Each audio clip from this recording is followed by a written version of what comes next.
Chicago police hope they've turned a corner on the violence that plagues the city. Labor Day weekend saw fewer shootings and homicides than in years past. Adriana Diaz now looks at what the police did differently.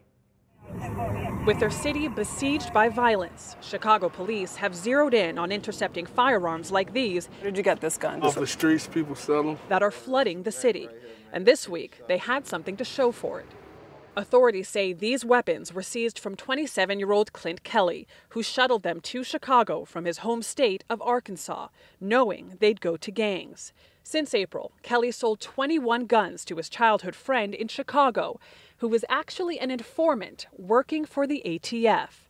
Text messages included in court documents read like a how-to guide, detailing how military-style weapons wind up on Chicago's streets. On June 18th, Kelly wrote, "There's a gun and knife show coming up next weekend. Been trying to get my hands on some more Ks," referring to AK-47s. On August 25th, Kelly texted the informant this photo and a price.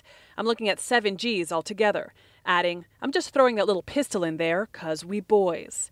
These guns are going to be used in shootings and drive-bys. Anthony Riccio is chief of organized crime for Chicago Police. How are you able to measure the number of guns linked to this one trafficker? The ATF was able to link about 136 additional shootings in the areas where we know he was trafficking those guns to firearms that he had sold.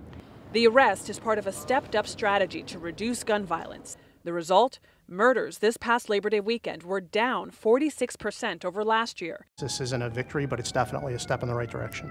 He says a relative respite from violence is still no reason to celebrate. Adriana Diaz, CBS News, Chicago.